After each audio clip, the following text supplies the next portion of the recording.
And welcome to our YouTube channel every world. आइए आज हम लोग कुछ एक अलग टॉपिक करते हैं, जीके स्टैटिक जीके का कुछ टॉपिक और कुछ ऐसे नॉलेज वाले चीज़ें हम लोग आज सीखेंगे, नए नई चीज़ों को जो आप लोगों के सिलेबस से भी संबंधित है और आप लोगों को पता भी होनी चाहिए। तो मैंने 2 या 3 अलग अलग क्लासेस को मिला करके एक जगह पर ही इसका स्टार्टिंग किया है। तो आप सभी वीडियोस को शुरू से अंत तक देखिएगा और बीच में पार्टिसिपेट कीजिएगा। जिस क्वेश्चन का आंसर आप लोगों को मालूम होगा निश्चित रूप से आप लोग उसको पहले बताने की कोशिश कीजिएगा। तो आइए शुरू करते हैं आज क्विज का ये सेक्शन या जी के जनरल नॉलेज का ये सेक्शन।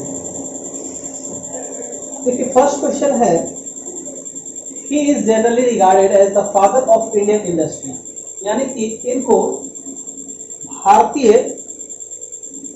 उद्योग का पिता समझा जाता है। यहाँ पर फोटो है, देख लीजिए, फादर ऑफ इंडियन इंडस्ट्री, और इन्होंने फाउंड किया है जो कि बाद में टाटा ग्रुप ऑफ कंपनीज के नाम से मशहूर हुआ। तो निश्चित रूप से आप सभी इसका आंसर दे सकते हैं जी, जमशेद जी टाटा। इसका आंसर होगा जमशेद जी टाटा। तो जमशेद जी टाटा जो थे उन्होंने टाटा ग्रुप ऑफ कंपनीज जो बाद में बना उसकी फाउंडिंग की थी और इनको रिगार्ड किया जाता है फादर ऑफ इंडियन इंडस्ट्री के तौर पर। और अगर मैं आप लोगों को कुछ इससे अलग बताऊं, इनका जो जन्म था गुजरात में हुआ था। बॉर्न अगर कहा जाए तो ये गुजरात में हुआ था जन्म, और डेथ जो था वो जर्मनी। ये इनके बारे में इंपॉर्टेंट जो तथ्य हैं, फैक्ट हैं, वो मैंने आप लोगों को बताया।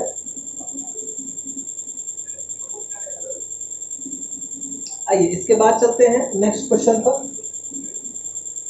और नेक्स्ट क्वेश्चन है, he was an industrialist and a freedom fighter, यानी कि वो एक इंडस्ट्रियलिस्ट थे और क्या थे, फ्रीडम फाइटर थे। इंडस्ट्रियलिस्ट भी और फ्रीडम फाइटर दोनों। He founded Bajaj Group of Companies in 1926. उन्होंने सन 1926 में एक कंपनी का निर्माण किया था जिसको कि बजाज ग्रुप ऑफ कंपनीज के नाम से जाना जाता था, और यह था 1926। तो इसका आंसर होगा जमना लाल बजाज। जमना लाल बजाज। इनका जो जन्म था शिकार राजस्थान में हुआ था। क्लियर है? बजाज ग्रुप ऑफ कंपनी 1926 में जमना लाल बजाज जी के द्वारा शुरू किया गया था, फाउंडिंग थे। शिकार राजस्थान में इनका जन्म हुआ था, और वर्धा जो कि सेंट्रल प्रोविंस और बैरक इंडिया में आता है, वहां पर इनकी मृत्यु हुई थी, वर्धा में। डेथ जो था इनका वो वर्धा में। क्लियर है? No doubt. चलिए आगे बढ़ते हैं थर्ड क्वेश्चन पर। आप लोग कॉपी पेन लिए हैं, इसको नोट करते चलिएगा। This great industrialist founded one of India's best engineering schools, bits Pilani. Bits Pilani नाम से बहुत बेस्ट इंजीनियरिंग स्कूल इन्होंने ओपन किया और अभी भी चल रहा है। बिट्स पिलानी में एडमिशन लेना काफी मुश्किल है। He also established many temples, planetariums and hospitals. इसका आंसर होगा घनश्याम दास बिरला।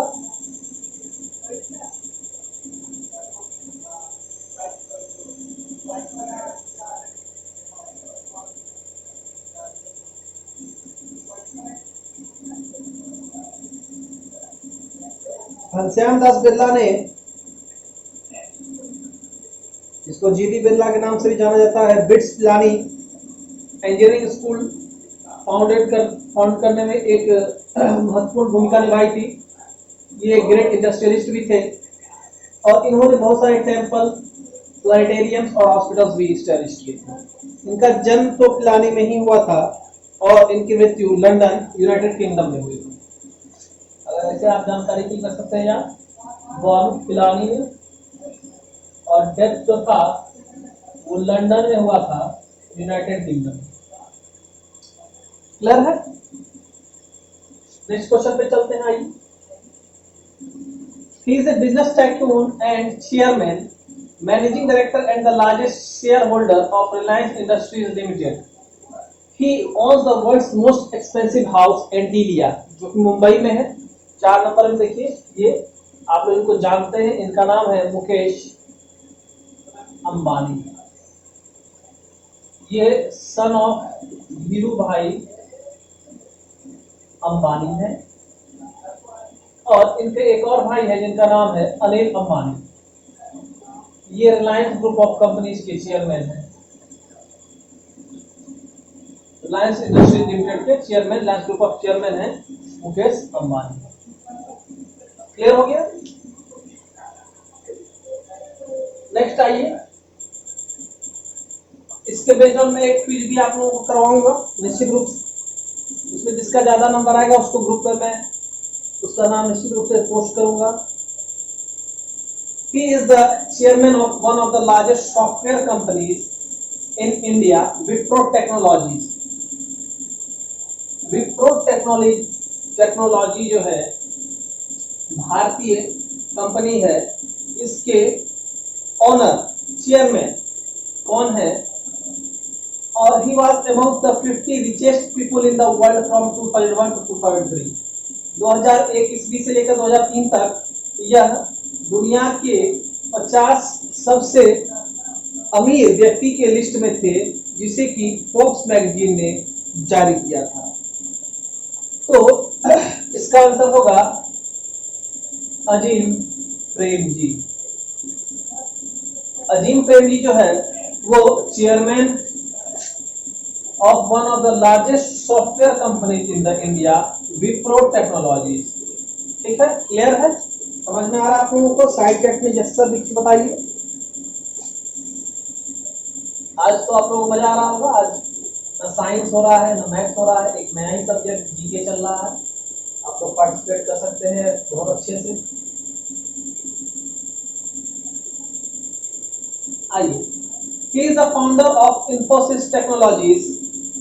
इन्फोसिस टेक्नोलॉजी के founder, a global consulting and IT service company. Infosys technology एक वैश्विक स्तर पर इंफॉर्मेशन टेक्नोलॉजी की सर्विस प्रोवाइड करने वाली कंपनी है। 2002 में इन्फोसिस को नंबर 1 की रैंकिंग दी गई थी in business world survey of India's most respected company. विश्व के बिजनेस में जो इंडिया की सबसे रिस्पेक्टेड कंपनी का नाम आया था, तो नंबर 1 में इन्फोसिस को ये रैंकिंग मिली थी। तो इसके जो हेड है या फाउंडर हैं वो हैं NR नारायण मूर्ति। NR नारायण मूर्ति। ये इनकी फोटो है, यहाँ पर देखिए साइड में। समझ रहे हैं? बिल्कुल, कोई दिक्कत, कोई डाउट? बहुत अच्छे, कोई डाउट नहीं। आइए आगे बढ़ते हैं। He is London-based Indian industrialist and chairman of ArcelorMittal, the world's largest producer of low and mild grade steel. Sorry.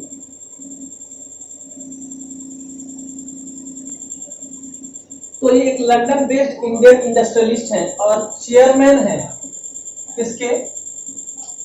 आर्सेलरमिटल के। वर्ल्ड्स लार्जेस्ट प्रोड्यूसर है लो और माइल्ड ग्रेड स्टील का ये कंपनी। अगस्त 2007 में इन्होंने फोर्ब्स मैगजीन के द्वारा 5th richest man in the world 2007 के अगस्त में इसे या इन्हें फोर्ब्स मैगजीन में वर्ल्ड का 5वां सबसे अमीर व्यक्ति घोषित किया गया था। तो आप लोग को बताना है इसका नाम, इनका नाम क्या था। तो चलिए मैं बताता हूं, इनका नाम था लक्ष्मी मित्तल। देख सकते हैं यहाँ पर लास्ट में आपको मित्तल भी मिलेगा। तो इससे थोड़ा सा रिलेट आप लोग कर पाएंगे कि लक्ष्मी मित्तल जो है वो लंदन बेस्ड इंडियन इंडस्ट्रियलिस्ट हैं और चेयरमैन है आर्सेलरमित्तल।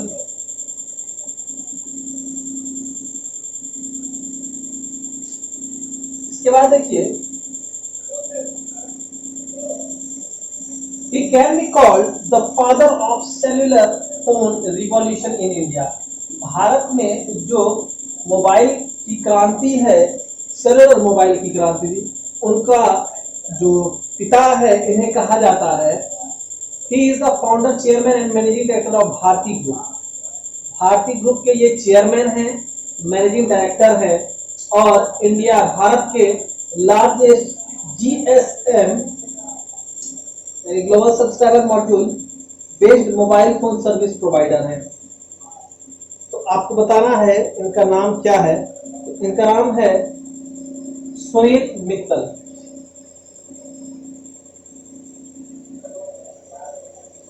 इनका नाम सुनील मित्तल है।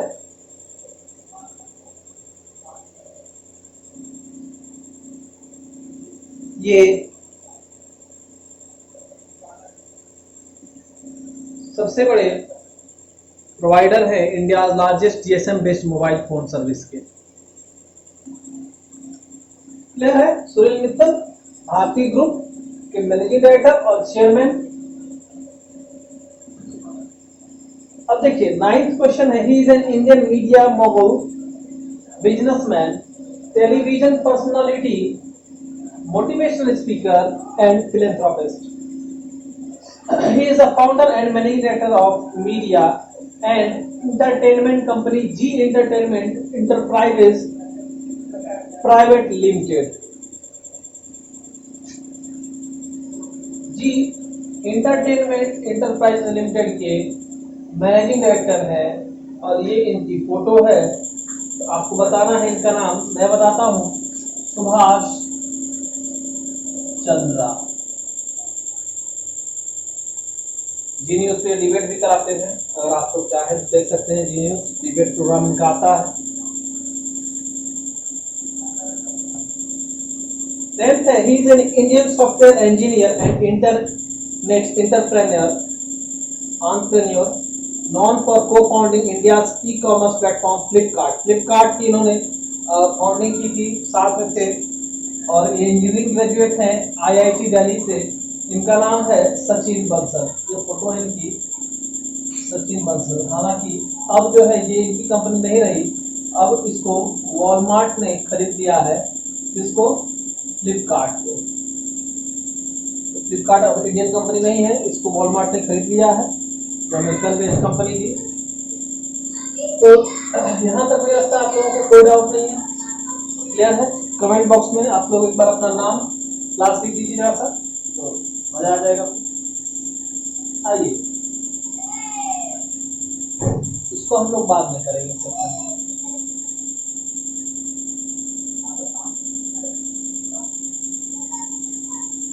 इस सेक्शन को करते हैं। आइए, eminent women of modern India.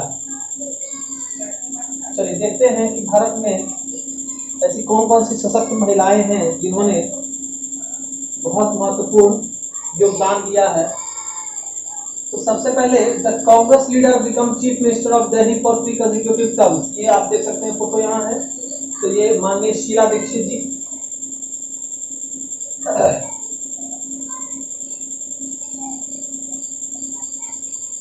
ये सीएम थी, पूर्व दिल्ली के सीएम थी, 3 बार ये सीएम रह चुकी हैं। उन्होंने बहुत बड़ा विकास का काम किया था।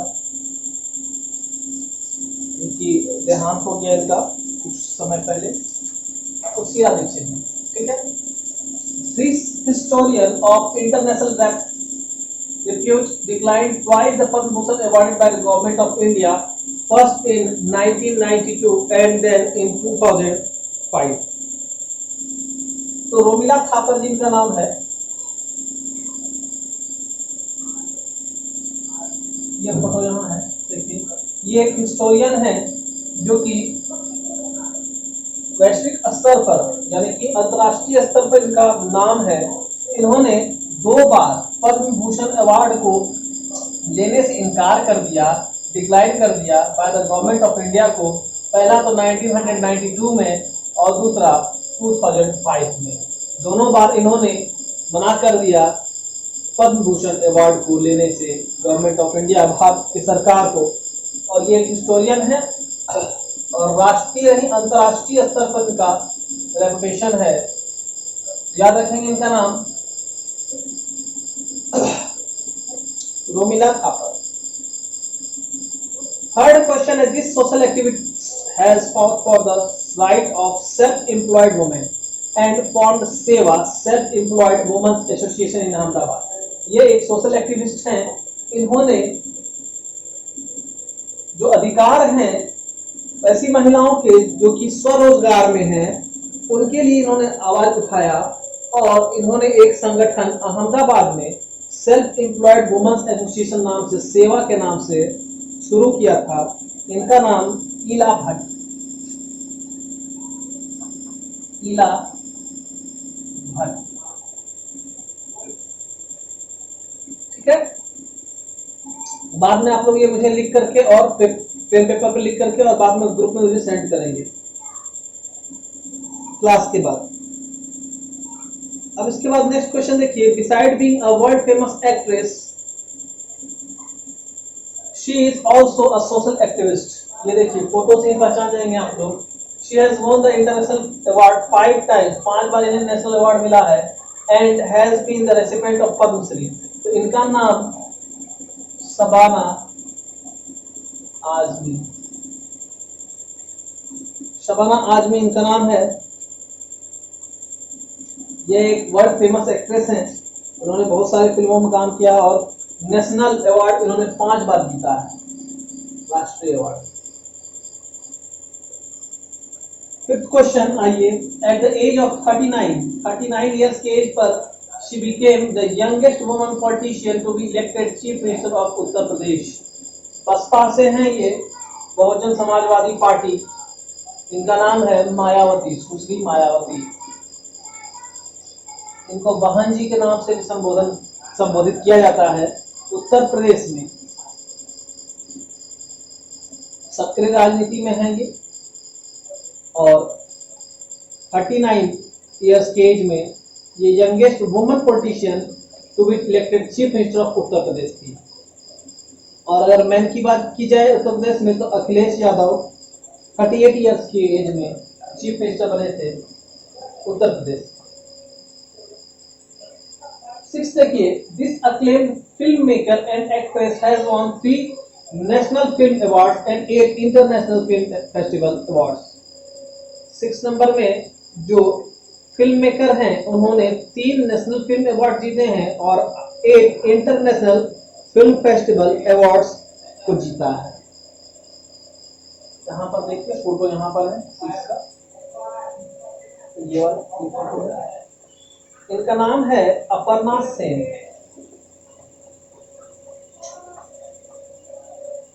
अपर्णा सेन, क्लियर है?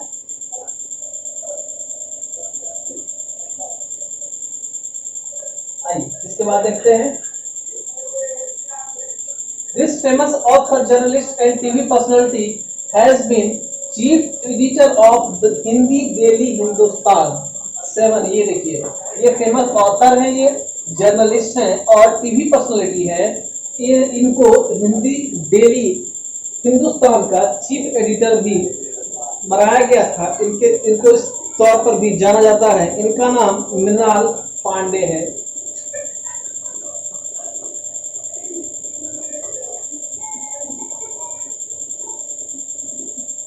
मृणाल पांडे।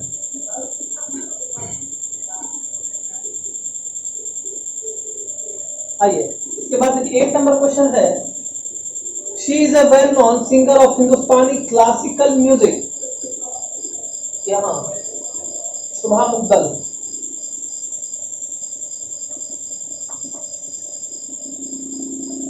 हिंदुस्तानी क्लासिकल म्यूजिक की ये नॉन सिंगर है और इन्होंने कई बार नेशनल और इंटरनेशनल अवार्ड जीते हैं, जिनमें पद्मश्री अवार्ड भी शामिल है। पद्मश्री का टाइटल भी दिया गया है गवर्नमेंट ऑफ इंडिया के द्वारा।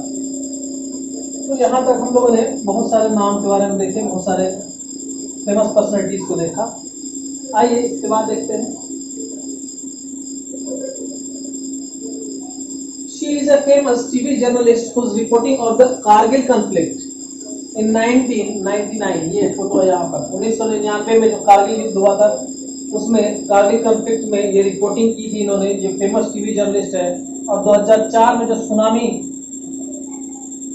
आया था वो इनके लिए एक जो है बहुत बड़ा नाम कर गया।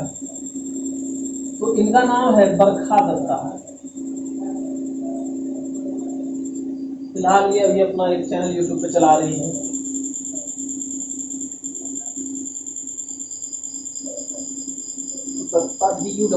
ये नहीं होगा Barkha Dutta.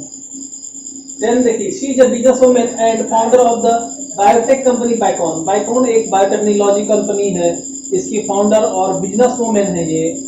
Her name is on the Forbes list of world 100 most powerful women. Forbes के 100 मोस्ट पावरफुल वुमेन में इनका भी नाम शामिल किया गया है। इनका नाम है किरण मजूमदार शॉ। ये देखिए यहाँ पर लिखा है किरण मजूमदार शॉ। ये फोटो यहाँ पर है इनका, किरण Majumdar Shaw.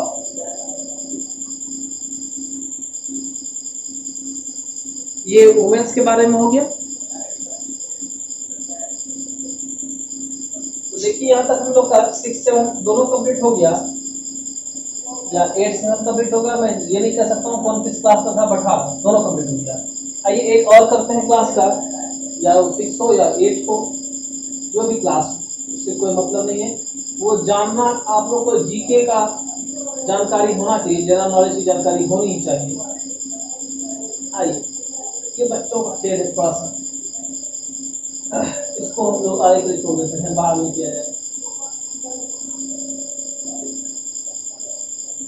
Architects of modern India, यानी कि आज का जो हमारा भारत है उसको बनाने में किन लोगों ने क्या क्या अपना योगदान दिया है, किन के आइडियोलॉजी और किन के विजन से आज हमारा भारत देश इतना महान हुआ है, इसके बारे में आज हम लोग बात करेंगे। पहला है the heir to an enormous industrial legacy.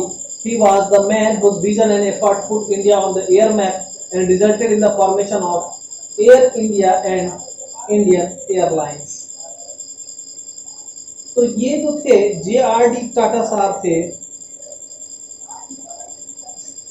JRD Tata, जिन्होंने एयर इंडिया और इंडियन एयरलाइंस का फॉर्मेशन के लिए अपना विजन और एफर्ट डाला था भारत में। क्लियर है? JRD टाटा। सेकेंड क्वेश्चन है starting his career as school teacher, this man was the founder of one of the biggest industrial enterprises of India. Photo देखकर क्या बता सकते हैं? ये धीरू भाई अंबानी का फोटो है। धीरू भाई अंबानी, किसी के भी नाम के पीछे, किसी के भी फेम के पीछे, नेम के पीछे उसकी बहुत कड़ी मेहनत होती है। जिस तरह से आप लोग अपने एजुकेशन के प्रति मेहनत करेंगे तो आपका भी एक दिन नेम और फेम निश्चित रूप से होगा। तो आप लोग इस चीज़ को समझ करके यदि अपना सारा एफर्ट अपने एजुकेशन में डालते हैं तो निश्चित रूप से कल के डेट में आप भी बहुत बड़े व्यक्ति बन सकते हैं, IAS IPS ऑफिसर बन सकते हैं, या जिस भी क्षेत्र में आप लोग जाना चाहें उसके सर्वश्रेष्ठ व्यक्ति बन सकते हैं। उसमें कोई शक नहीं है। अगर आप लोग अपना काम इनके तरह 100% एफर्ट से करें, पूरी मेहनत लगन से करें, ईमानदारी से करें, तो जीत बिल्कुल मिलेगी। तो ये इन्होंने अपना शुरुआती करियर एक स्कूल टीचर के रूप में शुरू किया था, और ये आज बहुत बड़े एक इंडस्ट्रियल एम्पायर जो है इंडिया में, जो रिलायंस इंडस्ट्रीज है उसके मालिक जो है वो इन्हीं के पुत्र हैं, लड़के हैं, मुकेश अंबानी, इनका नाम धीरू भाई अंबानी। अब देखिए, lovingly called the Lok Nayak, this legendary freedom fighter was also a philanthropist. Lok Nayak के नाम से इनको जाना जाता है, और ये एक समाज सेवी थे। एक जो हमारे यहाँ युद्ध हुआ था,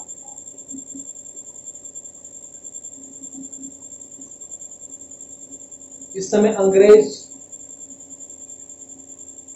भारत छोड़ो आंदोलन जो हुआ था हम लोग का, उसमें इनको बहुत ही ज़्यादा, उसके लिए इनको जाना जाता है। ये जेपी साहब हैं, जयप्रकाश नारायण, जयप्रकाश नारायण। इसको ध्यान से लिखना है।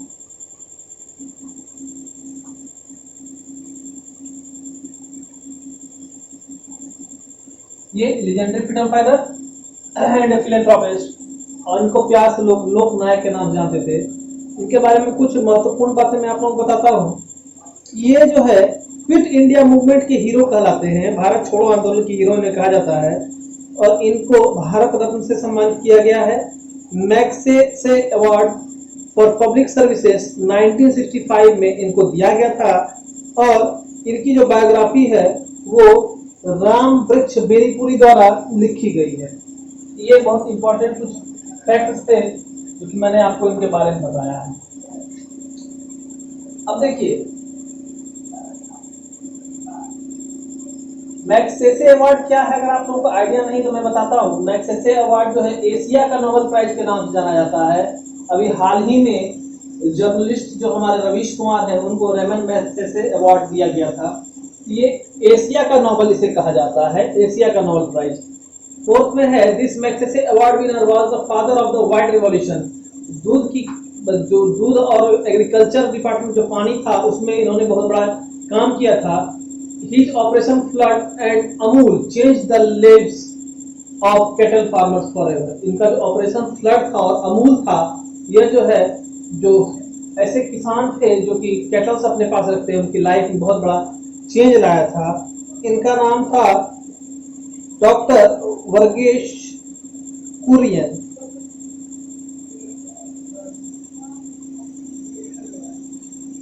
डॉक्टर वर्गीश कुरियन, ये एक मैग्सेसे अवार्ड विनर थे, और इनको father of the white revolution के नाम जाना जाता है। व्हाइट रिवॉल्यूशन जो था, इनका दो काम था, ऑपरेशन फ्लड और अमूल, जो कि कैटल फार्मर्स के जीवन में वो बिल्कुल बदल के रख दिया था। तो वर्गीश कुरियन नाम याद रखेंगे। A winner of Jnanpith Award in 1996. This writer was also the recipient of Magsaysay Award 1997 for community leadership. यहाँ पर कम्युनिटी लीडरशिप की बात हो रही है। तो ये महाश्वेता देवी है।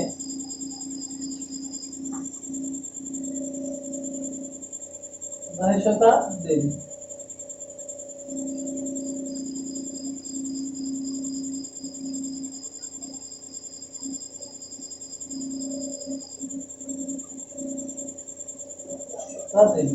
महाश्वेता देवी ये विनर थी ज्ञानपीठ अवार्ड की 1996 में, और एक राइटर थी जिनको कि मैग्सेसे अवार्ड 1997 भी मिला था।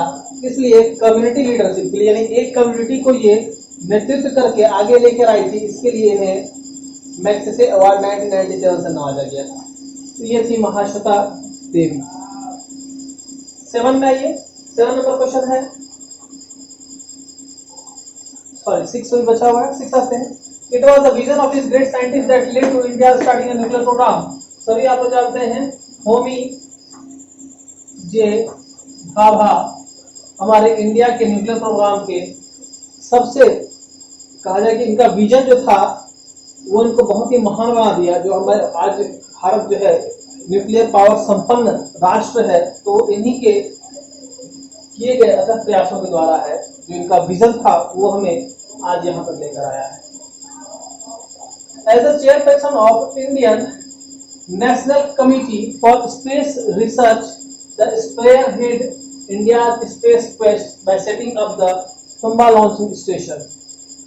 तो ये जो थे आप लोग सब जानते हैं इनके बारे में, विक्रम साराभाई जी, इनके नाम पर स्पेस रिसर्च ऑर्गेनाइजेशन सेंटर भी है, और इन्हें इंडियन स्पेस रिसर्च ऑर्गेनाइजेशन का जनक कहा जाता है, विक्रम साराभाई।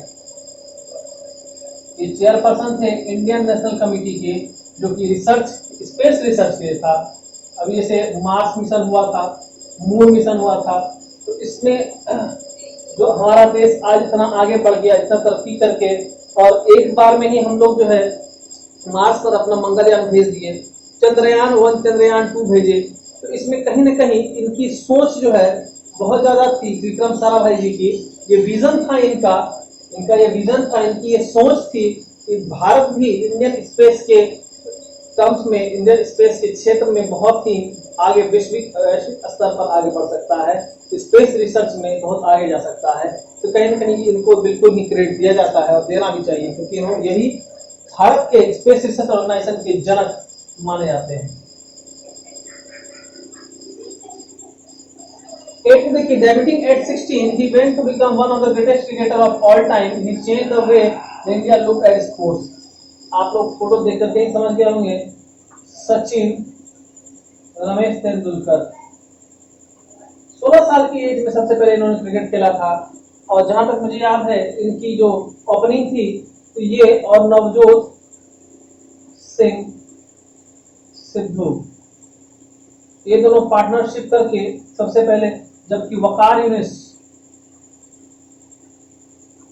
बॉलिंग कर रहा था, तो उस समय बड़े बड़े जो बल्लेबाज थे उस समय के, वो तुरंत ही आउट हो जा रहे थे। तो उस समय एक 16 साल का लड़का मैदान पर क्रीज पर आया और डटकर खड़ा हो गया, वकार यूनिस की हाथ में हाथ मिलाई और पहले ही बॉल पे 4 स्कोर किया। तो ये सचिन तेंदुलकर, आप तो जानते हैं इनको master blaster, God of cricket भी कहा जाता है। इनके कामों की वजह से कहा जाता है। मैं अगेन कहूंगा कि जो वर्क इन्होंने अपने क्षेत्र में 100% डेडिकेशन के साथ किया, यदि आप भी अपने क्षेत्र में एजुकेशन में 100% डेडिकेशन के साथ करेंगे तो आप भी इनके जैसे सफल बनेंगे। तो निश्चित रूप से इनसे प्रेरणा लेनी ही चाहिए।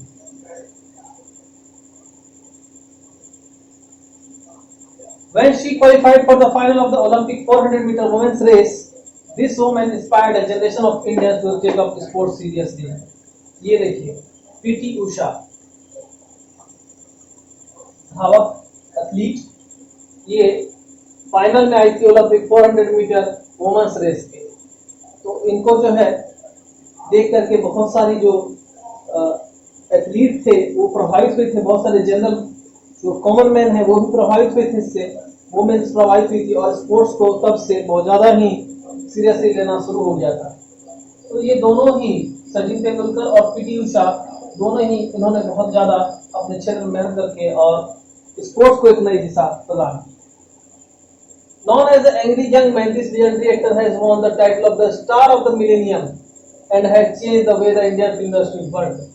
अमिताभ बच्चन, श्री अमिताभ बच्चन।